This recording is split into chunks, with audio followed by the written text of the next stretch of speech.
સુરતા જ્યારે શામળિયાના દેશમાં જાય છે ત્યારે એક રૂવાટા ઉપર એક કરોડો કરોડ સૂર્યનું તેજ પ્રગટ થાય છે સાહેબ. આ ભૂમિકા પર મેં ટેસ્ટ ટ્રાય કરેલો છે. આ કુદરભાઈ અને લખુભાઈને સાક્ષી છે.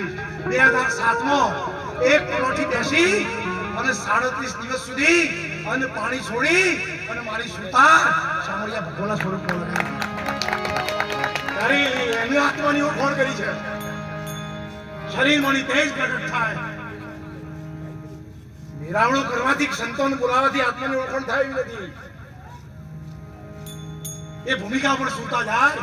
साधु हमने शोधी गाया, भेद अंदर का पाया, एक वो मुन होकर सुहम शब्द रण गाया, डंडी मंडी एक मिलाकर नरनासिका लाया, एक डूंगर चढ़िया देखी मढ़िया, चढ़हड़ जोत जगाया, अत्तर आसन जोगी बैठा, दूर नजर उड़ताया, सुरता मारी सुन में पहुंची, अनहद नाद जगाया.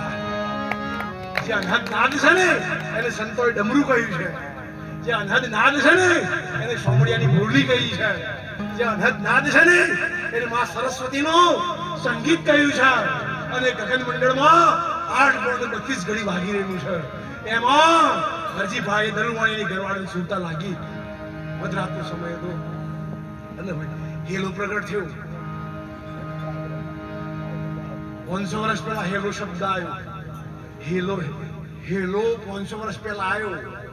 એનું અપભ્રંશ થઈ અને આખી દુનિયાના વ્યક્તિઓના ચપ્પાના ખિસ્સામાં દલુવાણીની ઘરવાળીનો હેલો બેઠ્યો અને આપણે હેલો કેવું પડે એ વખત તો થઈ